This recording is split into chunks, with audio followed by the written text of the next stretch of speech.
Good evening, Trinidad and Tobago. Welcome to Plain Talk, the #1 evening show in talk in Trinidad and Tobago. Right now, I have been given some information just before the show starts that we have one of the largest nightly followings, and we are humbled. We do our very best to bring you the best guests and people who could add critical information in a time where such guidance is so sorely lacking. And tonight I have one of those gentlemen, Dr. Tim Gopeesingh. Good night, sir. Good night, Philip, and good night to all the viewers and listeners. So very good evening.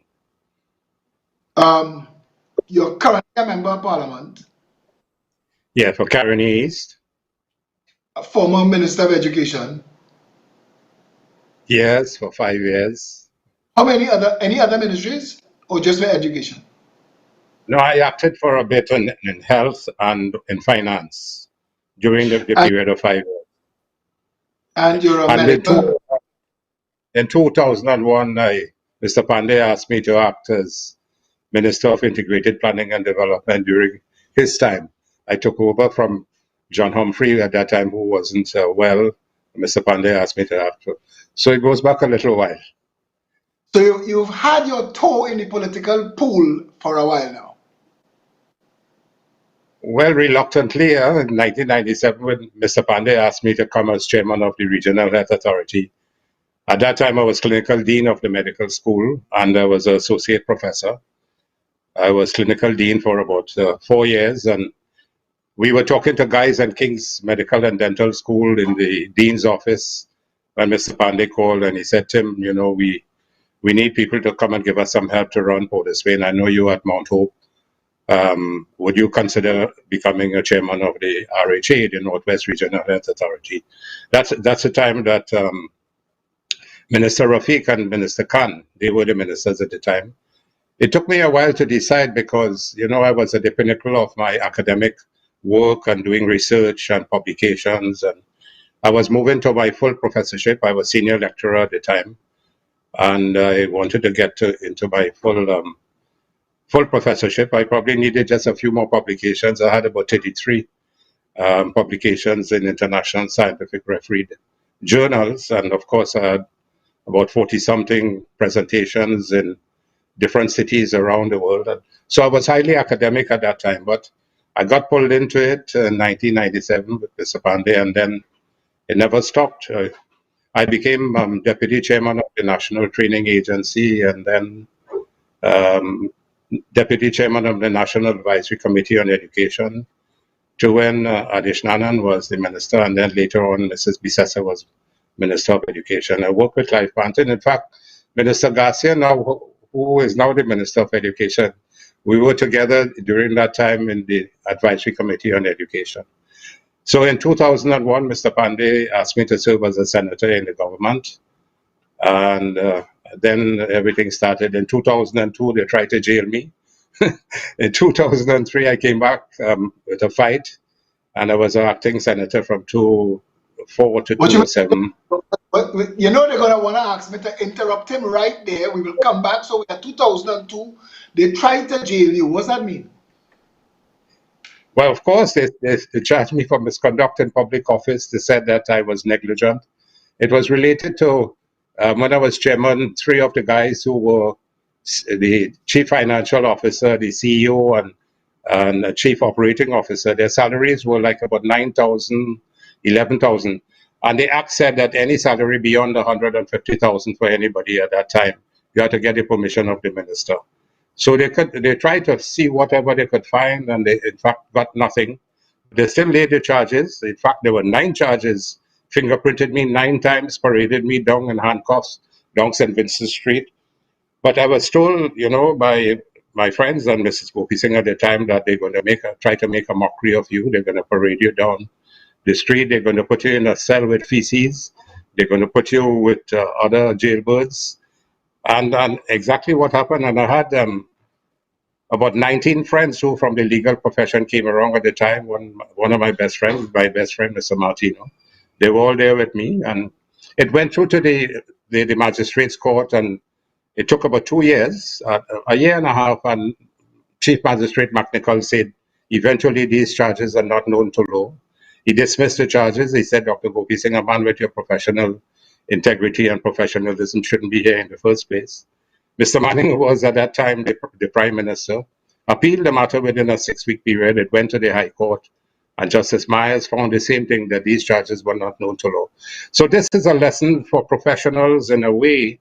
When you try to help your country and you try to come forward, beware, because the daggers of politics are very severe. You have to be strong. Mr. Pandey used to teach us at that time, your back has to be strong. He used to say that if they stab you in your back, it has enough holes in it, it can go through again.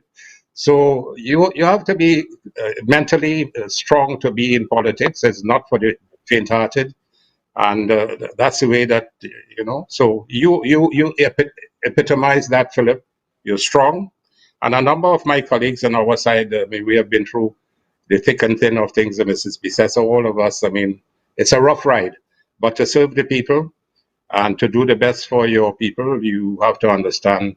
It's like, and they throw all sorts of things on you. It's like water falling on a duck's back and running out. So you have to be tough to survive. Look, So what is it?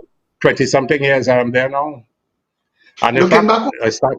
I just want to ask you one question. Looking back over those years, where you were in 1997, you said, when Mr. Pandey called you, right? 1997. Looking Yeah, back over those years, where you were in your career, was it worth it getting involved in politics in Trinidad and Tobago? my brother in God bless his soul, Justice Lloyd Gopeesingh, who was, I think, Justice Zainul Hussain, Justice um, um, Dilla Bastide and Sat Sharma, and Justice Ibrahim and Lloyd, and they were contemporaries. And Lloyd served under Michael Dilla Bastide as the Chief Justice at that time. And he called me in 1997. He said, Tim, I want to advise you.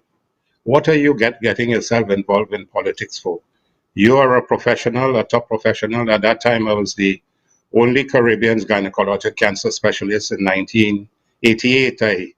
I was a visiting assistant professor and a fellowship at the University of Toronto, where I worked for a number, almost close to a year, at 5 of the hospitals in Canada, specializing in oncology. So I was seeing patients from all over the Caribbean, and I had a very lucrative practice, and I was lecturing and teaching medical students and postgraduates. I must have taught over 3,000 young medical students over a period of time. I've examined over 4,000 in the Caribbean, in Barbados, Jamaica, Bahamas, and did some postgraduate training and examination of students for the DM and for the run up to the membership examination. So as far as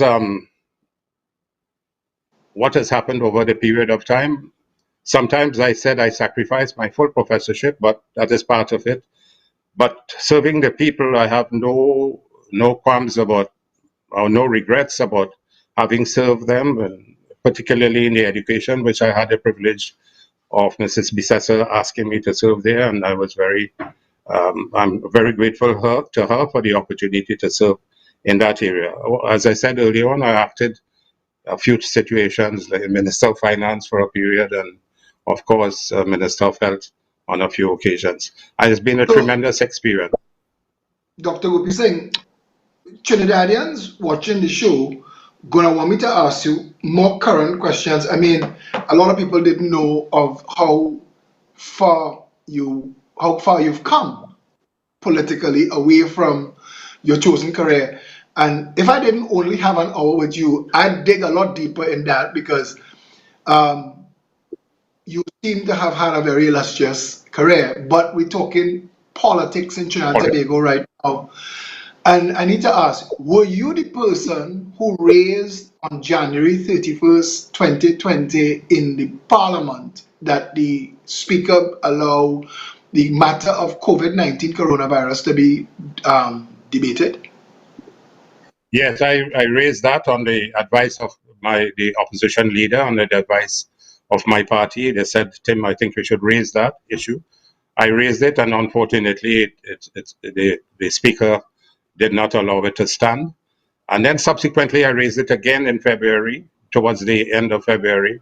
On 3 occasions, I raised that as a matter of definite urgent public importance. And Senator Mark raised it once in the Senate, and someone else from the Senate raised it again. So 5 times it was before Parliament to be raised as a matter of urgent public importance. And I raised that particularly as a scientist, and you're looking at research and what was happening in Wuhan in China. I was following that very much during December and early January. And then I saw the WHO, the World Health Organization, began to look at it more critically. And the WHO Director General said it was a global emergency. And I felt, because of what happened with SARS and MERS coming across the world, well, Ebola stayed in Africa. I thought, and then we had the things about dengue and Zika in Trinidad. And I followed that, and we asked a lot of questions on the Zika. I thought it was important to bring this up as a matter of urgent public importance, so we can debate this in Parliament on both sides. And the government must hear our views, and we will hear the government views. But it was turned down, and turned down on 5 different occasions. And also, Philip, just so we raised... before you go forward, were you aware when you raised the issue before the Speaker, had the President proclaimed legal notice number 34 as yet? Because that declared a state of health emergency. Had she already done that, or did you raise the issue with the Speaker before?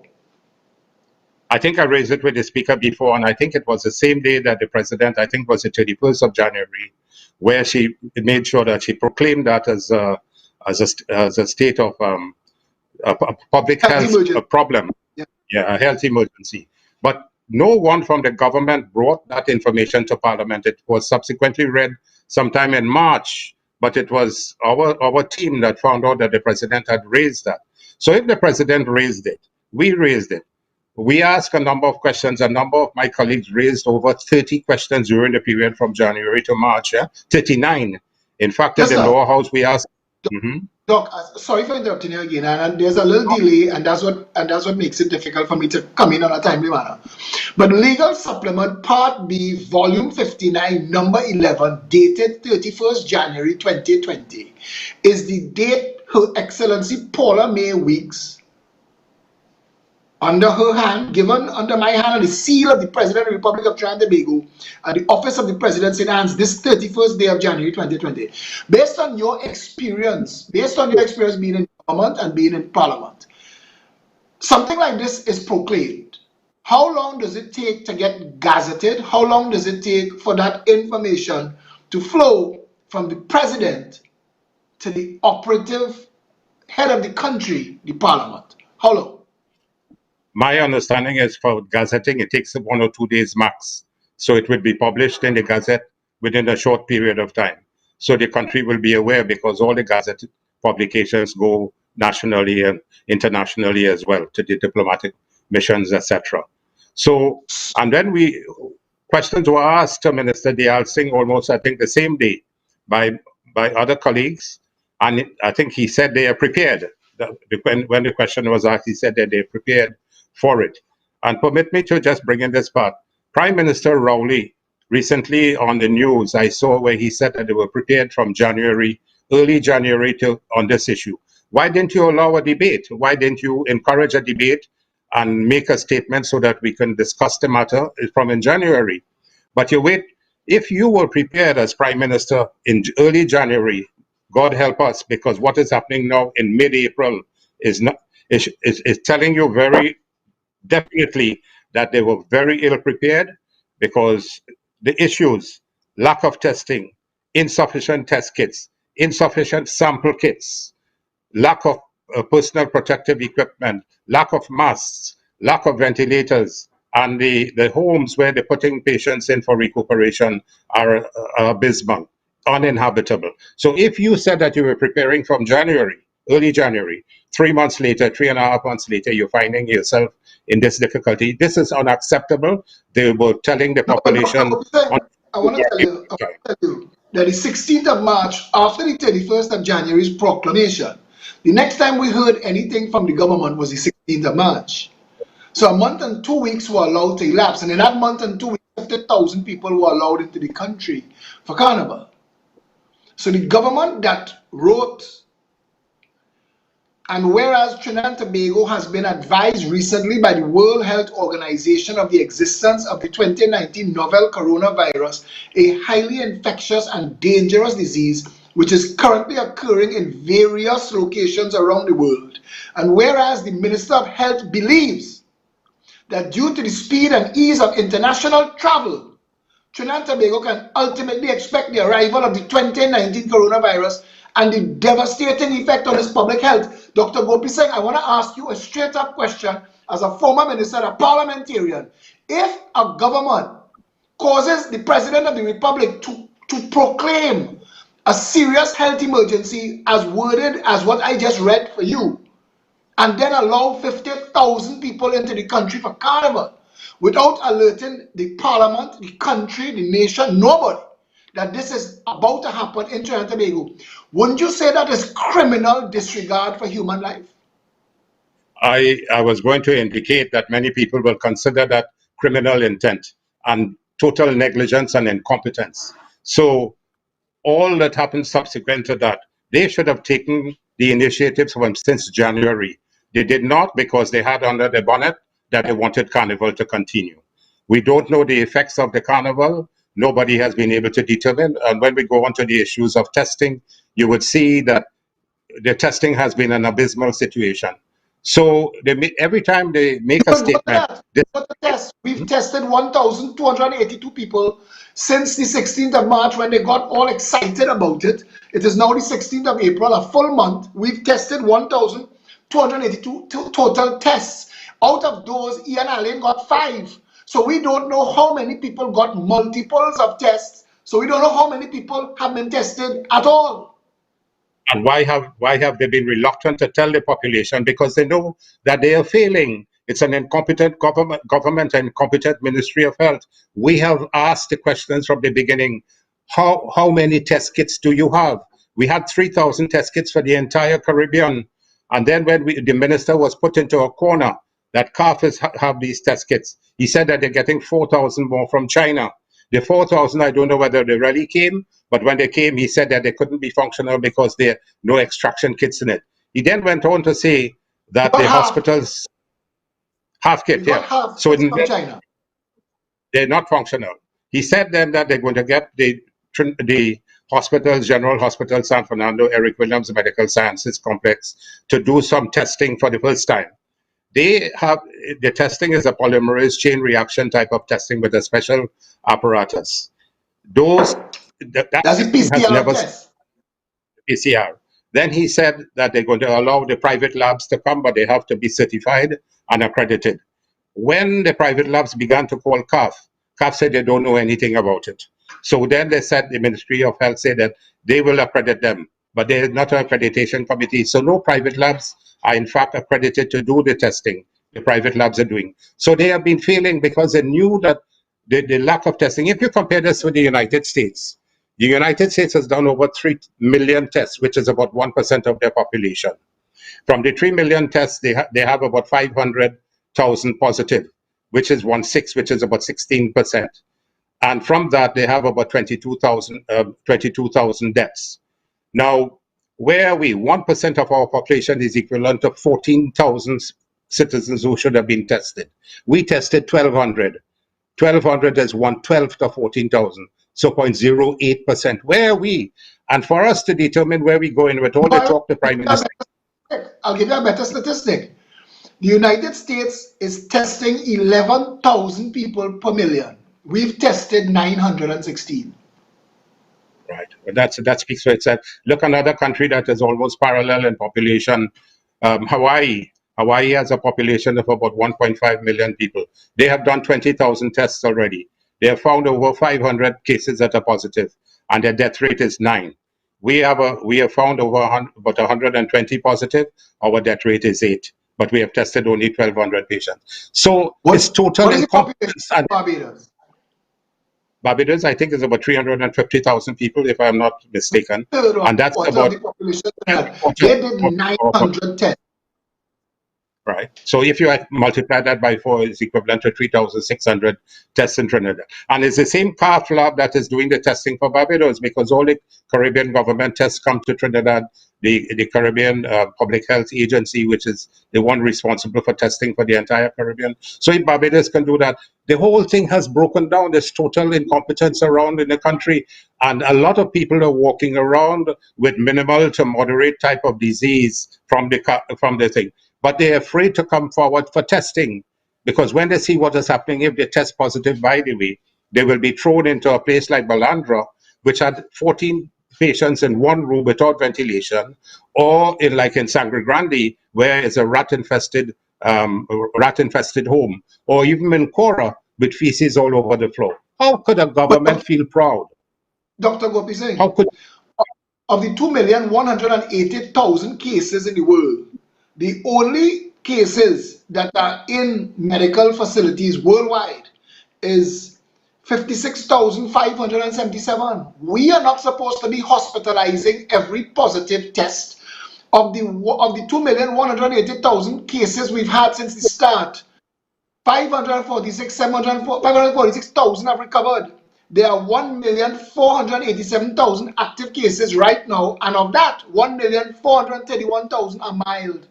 If you have a yeah. mild case of COVID-19, you're not supposed to be institutionalized. You're supposed to quarantine at home. Yes, and the government or the Ministry of Health supposed to be working with the other agencies of the state to monitor and make sure that the patients are adhering to what they're supposed to do. And you saw it on CNN television. Cuomo, who is one of the station main guys like yourself, carrying on some of the programs. He was at home and he was having mild to moderate symptoms, but it is because of the incompetence. They cannot monitor the population on the outside who they may want to allow to quarantine in their own homes. They're not allowing that. They say, come into the establishment, go to Cora with feces on the floor, go to Balandra where 14 people in one room, or go to Sangre Grande where there are cockroaches. Who want to do that? Dr. Gopeesingh is coming down to a matter of trust. How does anyone trust a government that ends up in a squabble with a double seller and shut all restaurants down to prove a point? In the United States of America, they're doing drive-through restaurant work. They're doing curbside pickup so that people could get food, especially frontline workers, law enforcement. In this country, we selective in what to panic over. We could panic if you have people in a drive-through in KFC, but you could jam them up inside a boutique in town today, or whatever the name of the store is that was allowed to open. The rest of the country didn't know. How are we operating the country where some people could do what they want and other people cannot do anything at all? It's coming down to a matter of trust. And is this government losing the trust of the population? And is that a dangerous thing? Well, they have utilized the state television and media for political campaigning. It is not what I am saying. You've seen it very loud and clear. The prime minister can stand on television for an hour and a half because it's free. So he can politics. He can do the politics and say that we mustn't establish politics in it. But what they have done, it demonstrates that they are in a political campaign at the moment. Here it is the opposition as an alternate government, constitutionally enshrined. We don't have that privilege. We don't have that ability. The leader of the opposition, I'm sure, would want to speak almost in a similar manner. We in this thing together. We took the leader of the opposition said we want to have a bipartisan approach to it in terms of governance. The world is showing you that there are bipartisan approaches. We have a number of capable and competent people within the opposition team and who we can get to come on board to give some advice, but it's not heeded at all. So Yeah, but then the Dr. Gopi said, why is the opposition coming across as weak? If you we are not. raise the issue, let me just ask you this question. I, If you raise the from issue in parliament, if you raise the parliament over 5 occasions, the public is now hearing about a lot of this. And if this was a serious issue, and this is my concern where the entire parliament is concerned, how come this did not become one of those issues that spilled out into the street and raised a furor so people could know that this is what is happening and this is the level of incompetence being demonstrated by the government. Why has the opposition fallen asleep and allowed the government to run away? No, we have been speaking it from day one. We raised 30 questions, 20 questions in the lower house, prime minister's questions, questions of ministers on this matter. We raised 9 questions, 10 questions in the Senate, and the independent senators raised 9 questions there on that matter alone. The leader of the opposition and many of our colleagues have been sending out releases. We don't have the opportunity to be on the television because we will have to pay for it. It's a very costly. So we do what is within our constraint to educate the population, to alert the population of the gross hypocrisy and incompetence and mismanagement by this government.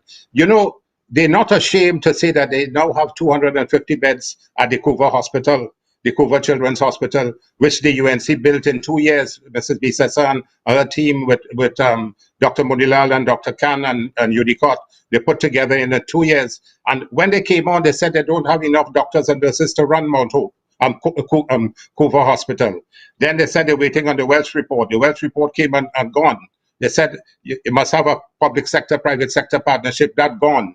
Then they gave it to the University of the West Indies to run. University of the West Indies, nothing.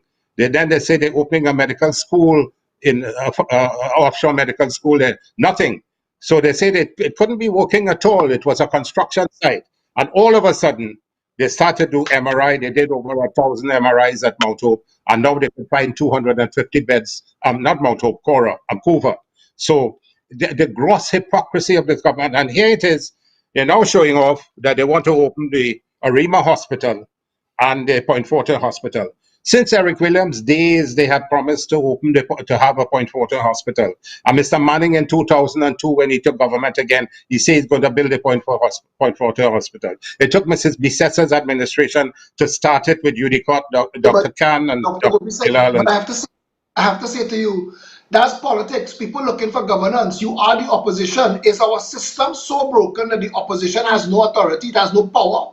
That we can't convene a parliament, that we can't force the government to convene the parliament, that the elected representatives of more than half the population of Trinidad and Tobago has been effectively silenced and the democracy removed?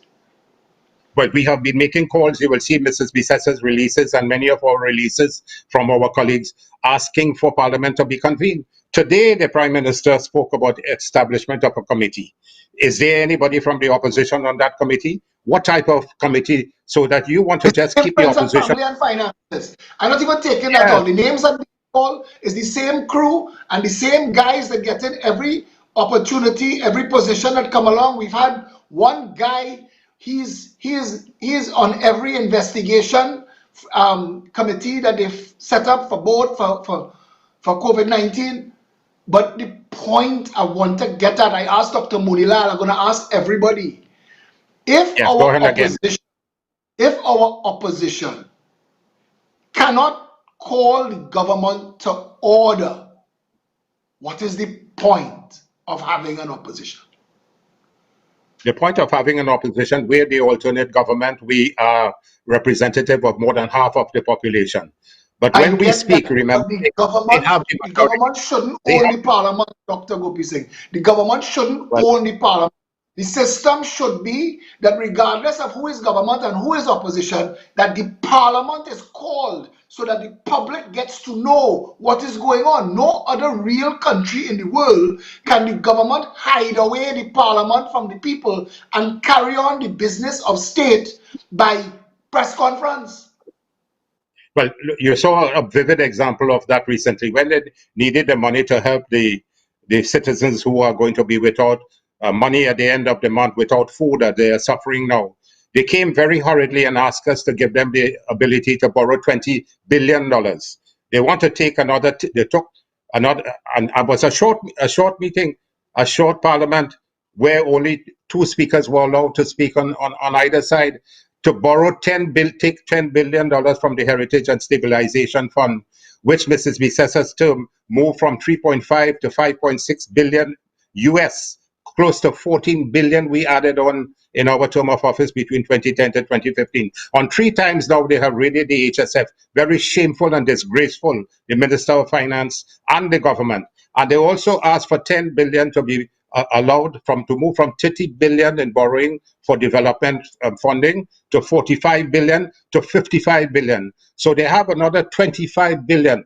And you know what is that debate? That debate took place in just one speaker for one issue and one speaker for another, to give them the authority to borrow 20. That is the autocracy and the dictatorial aspect of this government. It's without. The government is operating like the flag blows the breeze.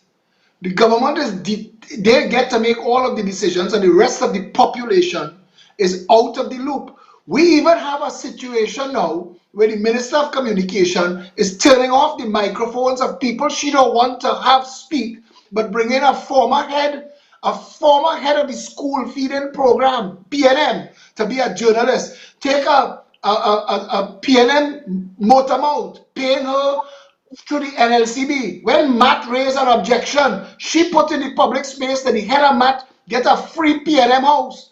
All of this coming out in the public space only because we are forcing them to confront the insanity of this, what passes for government in Trinidad and Tobago. When do the people of Trinidad and Tobago actually get a conversation about the fact that nothing works and it starts from the top?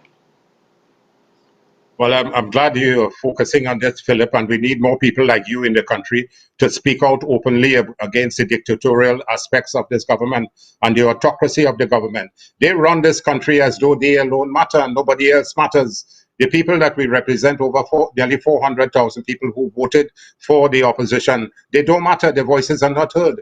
But we are peaceful opposition. We don't make protests. If UNC was in power, and this was happening at this time, you will see marches all over the country. You will see the And so trade union march. okay, but if that is all you're allowed, why aren't you marching? Now I understand Well, with the COVID-19, okay, I get that. But prior, because I am seeing a play and it worries me. I am seeing a corrupting of public office at a level that we've never experienced before. It is frightening that a small handful of people operating this government, pulling the strings of this government, making off with everything. By the time we have an election, rescuing and rebuilding Trinidad and Tobago might be an impossibility. We might have to turn to the drug traffickers and the narco deep pockets and tell them buy up everything and take over. What are we going to do then? No. We can't go that route at all. We have to stop them in their tracks in any case. But the question is that when we get into office, we are planning already. There are planning teams on the national economic transformation, which Mrs. Bisesa has been speaking about on the platforms. But we know that if we get into government, we're going to meet a major difficulty where the IADB has said that, and the World Bank has said that there is going to be a recession of more than 5%, and it's the worst depression ever since a number of years, since even worse than the 2008 fiasco at Wall Street. So we know that you're going to meet, and I think where they have borrowed over $32 billion already, they're going to take another $20 billion. Today, the Minister of Finance was speaking about getting money for What is this money being spent on? What's this money being spent on? Canada is giving the equivalent of $12,000 TT a month to their people. We giving Trinidadians a lousy $1,500 TT dollars a month. How is that supposed to mind anybody? How are they supposed to get any protection for their family, feed their family? What is supposed to happen here? Where is that money? All of that money that has, who do they account to? How do the people of Trinidad and Tobago find out what all that loan money and HSF money is being spent on? How? If there is no parliament to call them to order, how do we find out? Well, that is what we have been asking. I think one of my colleagues made a release this afternoon asking the Minister of Finance to account of the expenditure, how the Andean Bank funding of 200 million US is going to be used. And what is even worse, they brought out a system to try to say that they're helping the poorer man and the man who has been put on the breadline. But one rigorous type of form you have to fill out. What about those who were able to get a laptop or something to fill out the forms and send it in? Then they said that you could find the form at the police station. then X and Y. And today, the Minister of Finance said that the money that was supposed to be for them wouldn't come until another 2 weeks from now. How can you be so cruel to the population? A These are month has people who passed. live, You've shut the yeah, country down for a month now. People, there are a lot of people who work this morning to feed their family this evening that have been living on vapor for a whole month, expecting. You told me now that 38,000 people qualify for this piffle grant, and they haven't gotten it as yet. Out they of know, they said, 1.4 million people. and he said that it's going to be about 80 to 90,000 people who will qualify eventually. But when they would qualify, after they have starved themselves, after they have been starved for another 2 weeks again, Philip, if you know the amount of people who are calling into the MPs' constituencies, to our offices, all made a lot of the opposition offices, they're not calling the PNM offices, you know. The PNM offices are being well taken care of in terms of hampers. The people who are giving them, and they know how to use state funds to get hampers for their own people, for their supporters.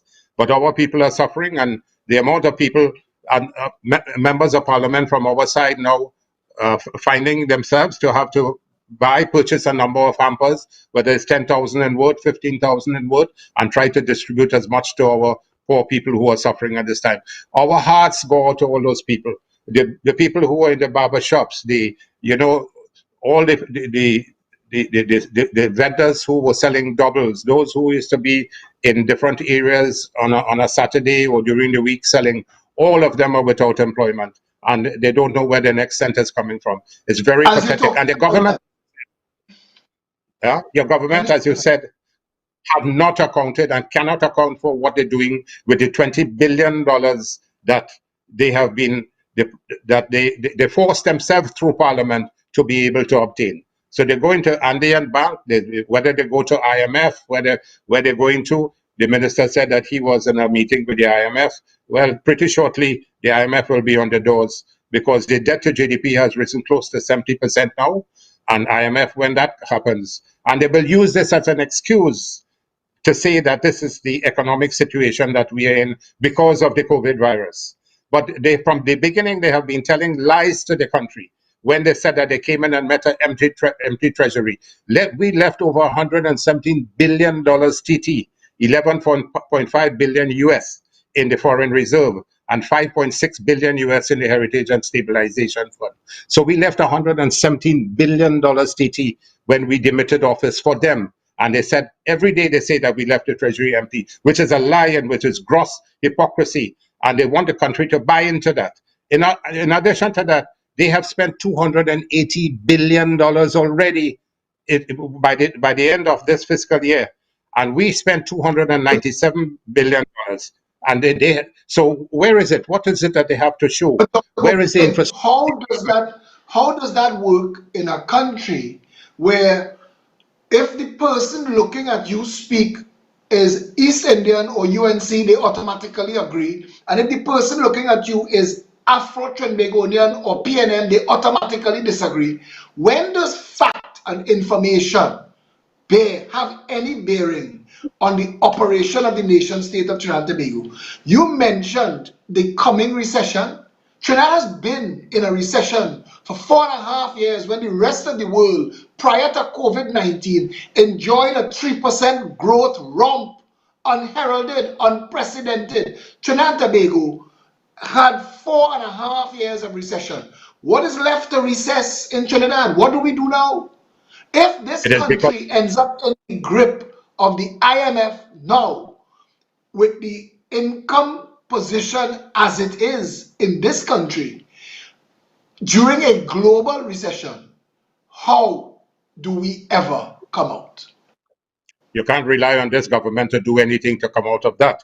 It will take a UNC government to give the help and bring all the brain power together to see how we can get out of that. But it is a matter of cross incompetence. You had a minister of finance who was an OJT, and he stayed for 4 years on the job. Of course, he is an engineer. He has some master's degrees in engineering, but he failed to be able to demonstrate any competence as far as the economy is concerned. They always speak about diversification and diversification. 4.5 years and no diversification. They have not even shown one area of development, infrastructure development. The pieces of the the Milflow building and the Stallmeyer's Castle and so on. Fine, we agree that could be done. But what other development that will give you a boost for the population? What other How could you agree that it could be done and then look at the numbers spent and not raise a fuss? We spent well, $500 million on the Red House, Dr. Gopeesingh, and we are waiting on information from UDCOT right now. We spent $108 million on President's House, and the company that did the majority of the work got paid less than $10 million. We are living in a time when the government of the day is looting the country and threatening anybody who speaks without parliamentary privilege with defamation. We I are agree being with you. herded, we are being corralled. This is not a real democracy right now, and what takes place on that press conference every day is nonsense. Gratefully with that, Philip, what you are saying. The question is, they have not shown any methodology in terms of how they tendered for any of these projects, who tendered, what value they tendered, who they gave it to, and what was the value they gave it to. And what have they done? Because they have pushed the procurement legislation aside. We passed the procurement legislation in 2015, almost nearly 5 years ago. It just needed some regulations to come forward to complete the procurement issue. 4.5 years have gone. They have stifled the procurement issue so that they can do whatever they want and they could spend money as they want. No tendering. No tendering for whatever, as you mentioned, the 5 areas which they have no tendering for. What was the tender for the Curep interchange? What was the tender for the Manzanilla Highway? What was the tender for the Gomartin regional complex? What was the tender for these 5 pieces of buildings? No absolute tender, and the Prime Minister and his team should feel ashamed of themselves for presenting these things to the country, where they cannot tell the country what they have done with the money and how they have spent the money properly. It's shameful and disgraceful for any government to be there now doing it. And you can imagine what is going to happen now with that $20 billion they allow to borrow, how they're going to spend it. It's only their party supporters will be benefiting from this, Philip. I feel sorry for the people So, who are Dr. not Gopeesingh, supporting. it leads me to this question, because I think that the only tool that is left to the people of Trinidad and Tobago are the courts. Why haven't we sought judicial review of the government's actions to date? That's a good point. It's something that I'm sure that went through the minds of the legal people on our UNC party team, and it's something that we will probably have to consider, and probably taking the government to court on some of these matters. When we ask the questions are not forthcoming. They defer the answers to these questions, and Wouldn't judicial review force the government to have to account to the public? well, I, that's an area of I am not fully anchored with in terms of the processes that are necessary to file for judicial review on your file judicial review against uh, a national enterprise or a public body. But the parliament, I don't know whether we can file a judicial review against the parliament, but that is something that has to be looked at by the legal personalities. And look at, let me just digress a little bit now. Um, so up to today, as far as the COVID business is concerned, you don't know what is the true incidence of the disease and the infection. So all this task force that the Prime Minister is speaking about, how, on what basis this team of people will be able to decide when we come out of the situation where we are in now, and how do we move? Because if you don't have the information, and the information is false, because you don't know how many people are positive, whether it's climbing, whether it's falling, whether it's plateauing, that What was information is the not available. mandate given? What was the mandate given to this new committee? That they will come forward with a report, a reporter, and a On recommendation by the end of May on this situation, how what we're going to do. information available globally. This is not happening to Trinidad in isolation. Why would we, at this late stage of the game, be scrambling for reports? Why aren't Well, we? he formed a task force. He mentioned a task force today, but about 20 different people. Um, Well, I think there are a number of competent people inside there whom we respect, and I hope. But he said that the report will come at the end of May. So what is happening between mid-April and May, 6 weeks from now? So he is looking to make a decision by the end of May on this, and the people will be left in limbo during this period of time. So, Philip, where are we going? Who is the Prime Minister trying to fool in his daily diatribe on national population, twice a week, 3 times a week, speaking for 1.5 hours and speaking about personal issues and so What on? he's trying Government to do is what you country. just did. I think what he's trying to do is hide behind people that people respect. So you call names and you push them to front. And I think that it is disingenuous of those people now to come and involve themselves and allow themselves to be used as shields. This government needs to be exposed for what it is.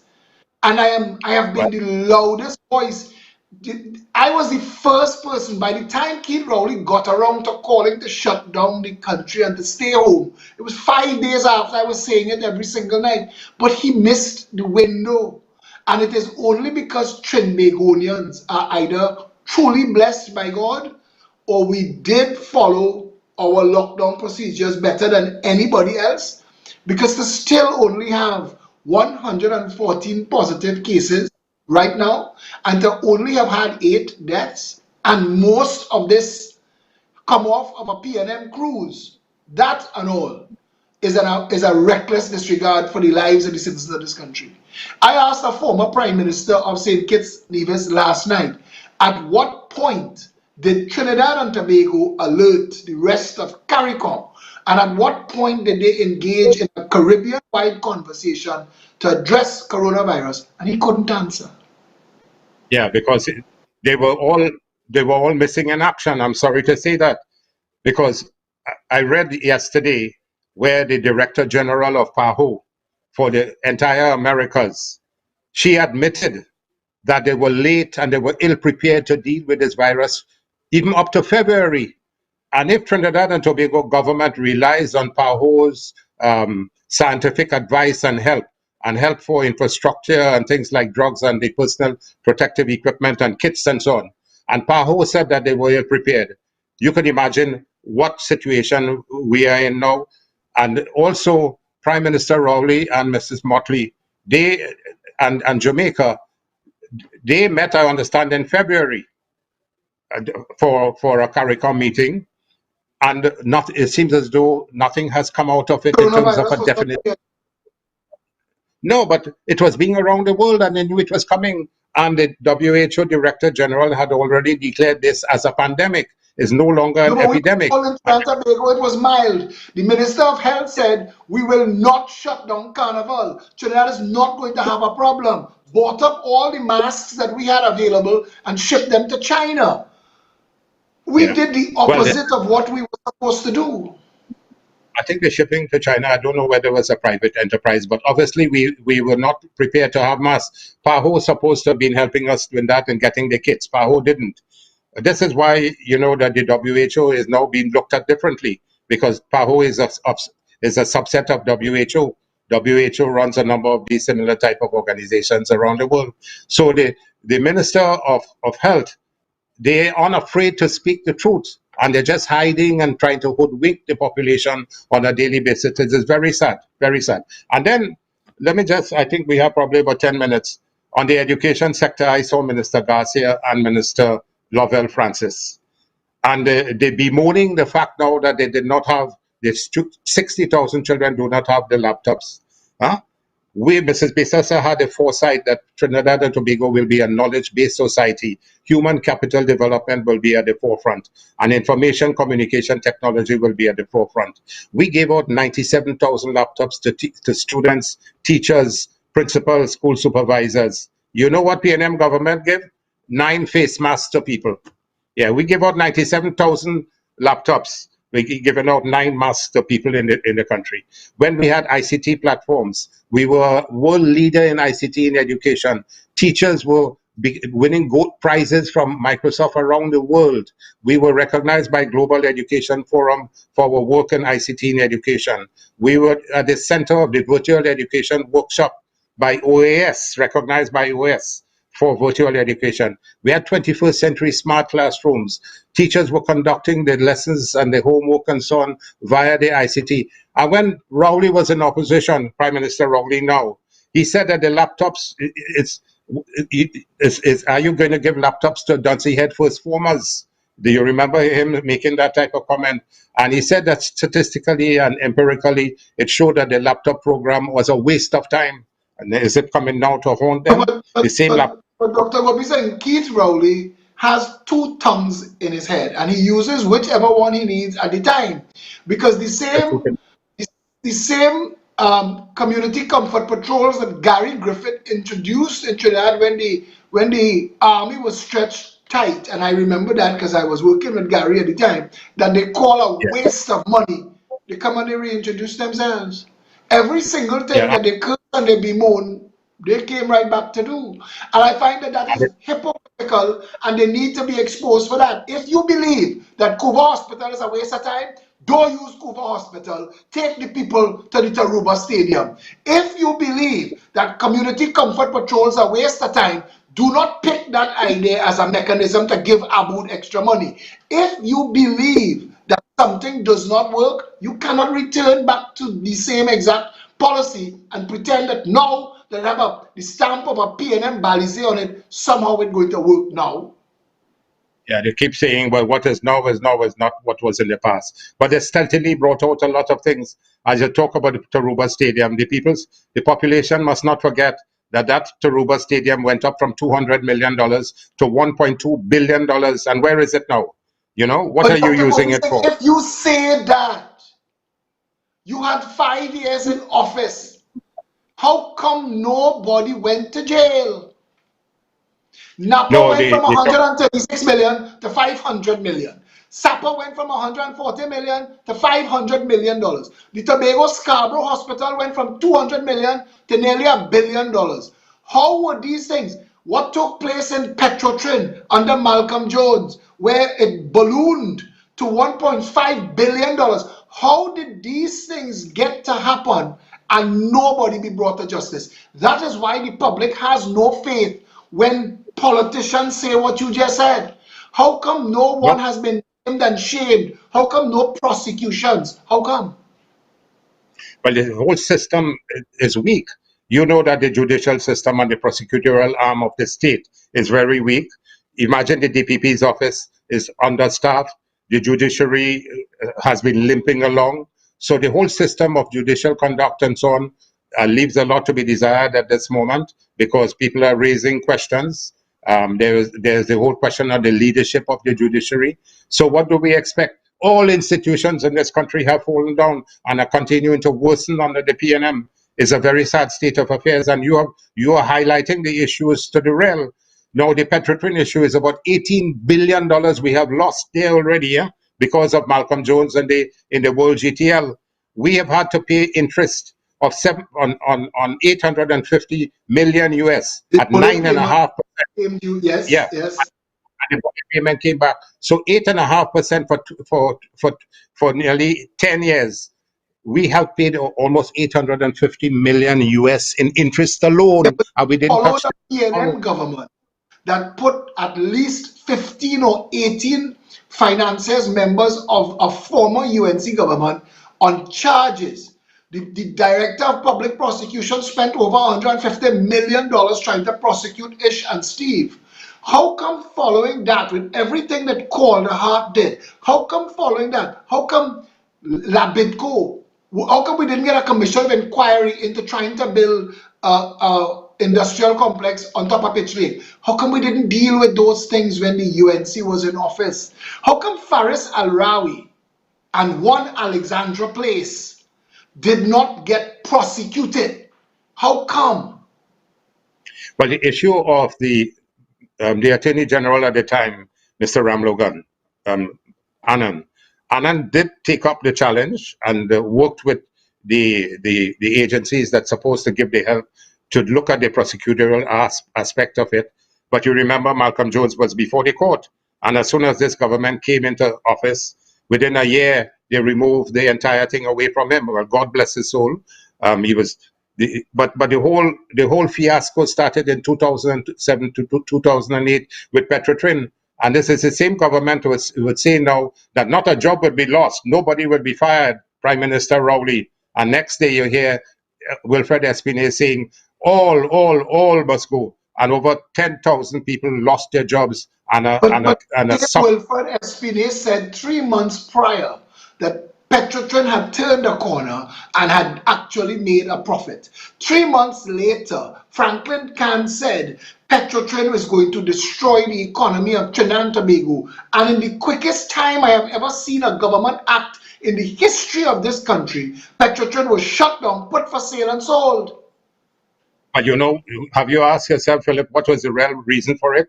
Is it to hide the investigation on the fake oil issue, $100 million on a yearly basis, and how many years that was been going on? So all the documentation related to that fake oil issue would have been destroyed, and nobody speaks about it anymore. They've forgotten because now you have destroyed all the information that was available, and it has just gone. And that, I would say, is the main purpose of shutting down Petrotrin.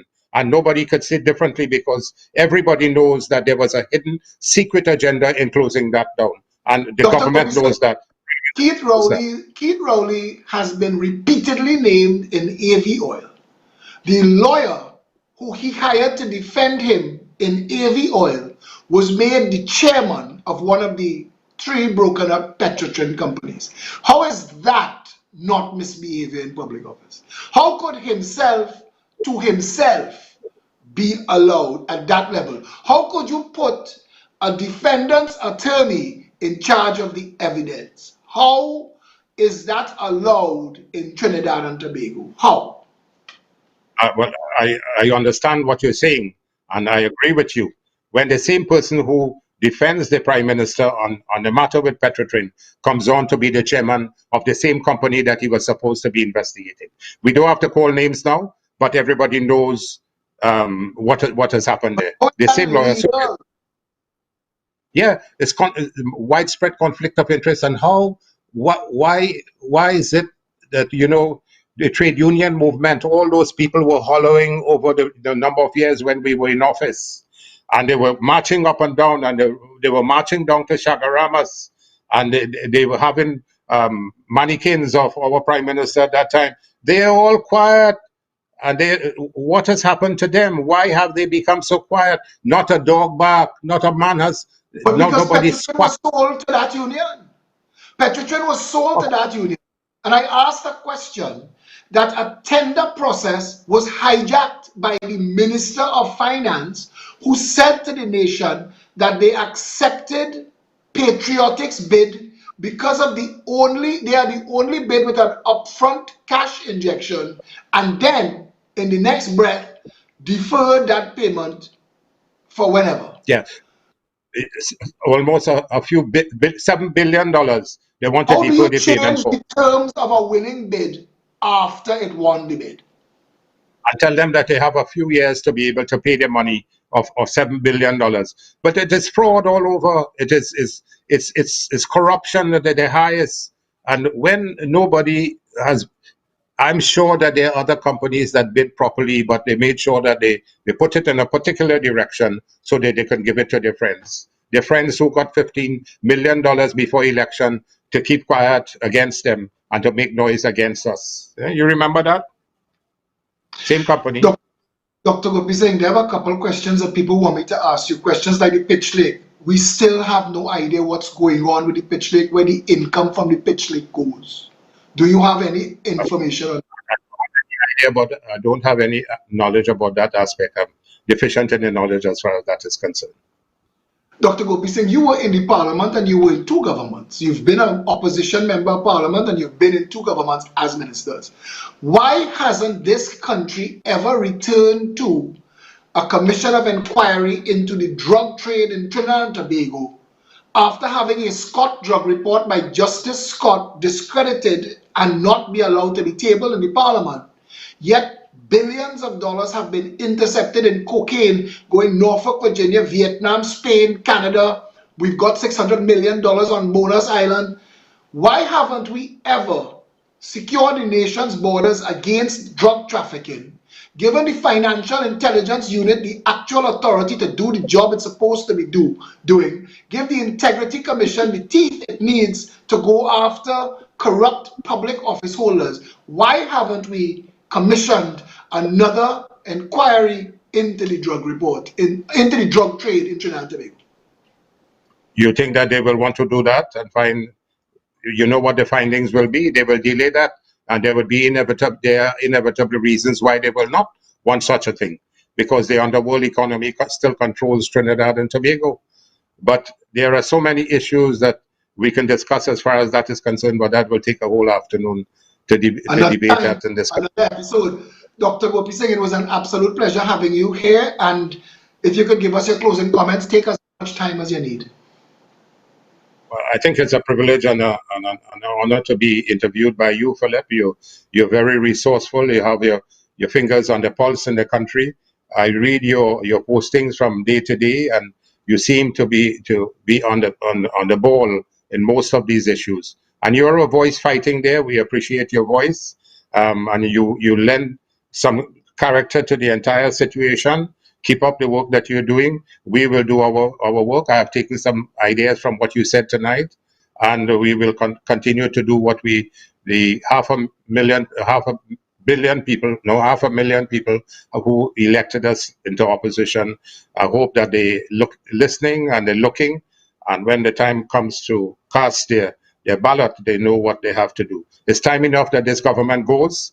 It's time enough that they are removed from office. They're a waste of time government. They're one of the most corrupt governments. They have no competence within that government. And it is shameful and disgraceful for the way that they're running this country at the moment. It's time enough that the Prime Minister hold the election as soon as this issue is finished, and we move them out.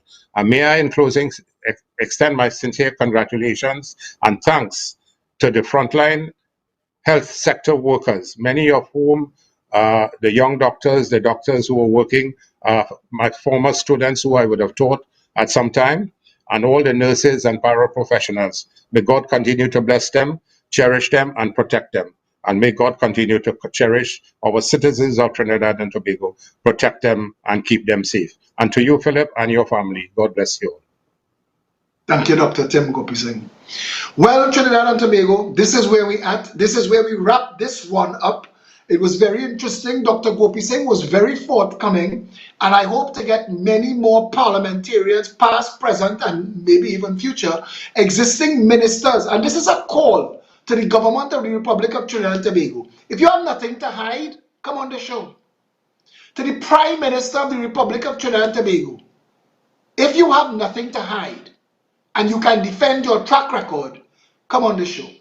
To the Attorney General, missing in action, if you could defend your 4.5 years in office now, and contrast and compare it to your 5 years of as PRO of the PNM, and the things that you said and the things that you promised, if you could defend that track record, come on the show. Trinidad and Tobago, you need to understand that this is not about me, and it's not about what I bring to the table. It's about you, and it's about the entire country and where we are 58 years later after independence. Look at us. Look around. I can say without fear of contradiction that nothing works. In fact, the only thing working in Trinidad and Tobago right now is Gary Griffith. The police service coming in for accolades every single day. And I want to add to this because we're all talking about all the frontline workers, and yes, all of the workers in our healthcare system, public and private, deserve applause and they deserve accolades. I just waiting to distance myself from the SAPGA Ernie Ross bullshit that they did with trying to put their brand on it. I have no interest in that.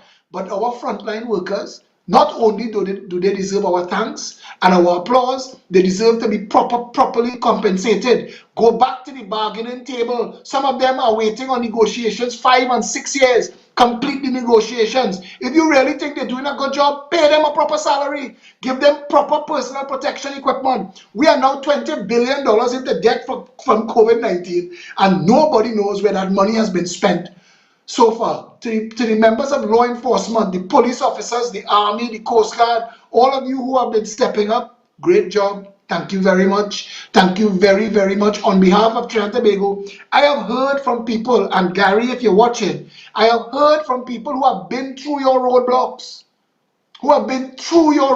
at night, and are singing the praise of your police officers. And I want to tell you something, brother. I don't know what you did in the 2 short years that you're doing it, but you're doing an amazing job. If that is where we are now, yeah? Trinidad and Tobago, we need to come together as one people under one flag. Every single time you have a conversation with anybody from any public office, from any political party, in anywhere, the one thing that always becomes evident is that our country is broken. Dr. Gopeesingh is a 2-time government minister and member of parliament, and he admitted that our justice system does not work. How could we continue on having a parliament that cannot call itself to order? How is the tail being to wag the dog?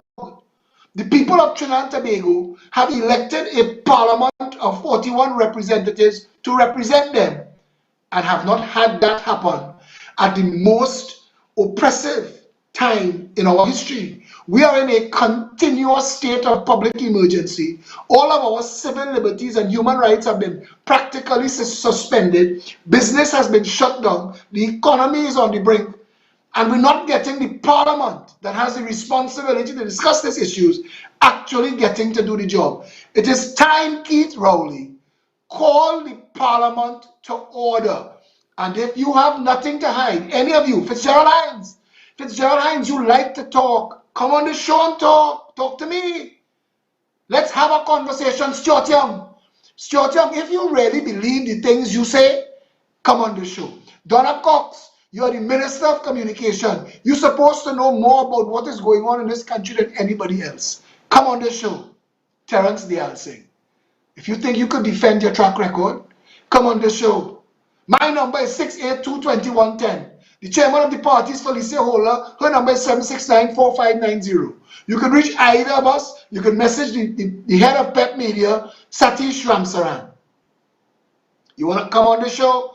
Let the people see that you have nothing to hide and you can defend your track record. This is the only talk show in Trinidad and Tobago that is giving you, the people of Trinidad and Tobago, the opportunity to ask serious and searching questions, trying to understand what is going on with this hobbled republic, this damaged democracy. If you want a better Trinidad and Tobago, have the common sense to put party aside and think country first and put everybody to the same sword. Ask all of them the same responsibility. Because if we don't do that, we will have nothing left to hand our children. And that is the saddest thing of all.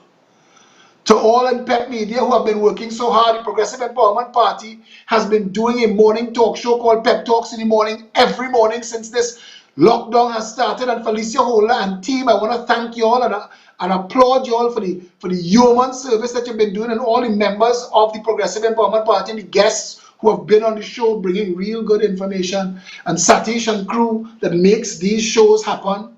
Couldn't do it without you. The Progressive Empowerment Party stands as a beacon of hope. We are not asking for office, you know. We're making ourselves available to serve. And you need to understand there's a difference. Because we'll live without it. But will Trinidad. Until tomorrow, stay safe, Trinidad and Tobago.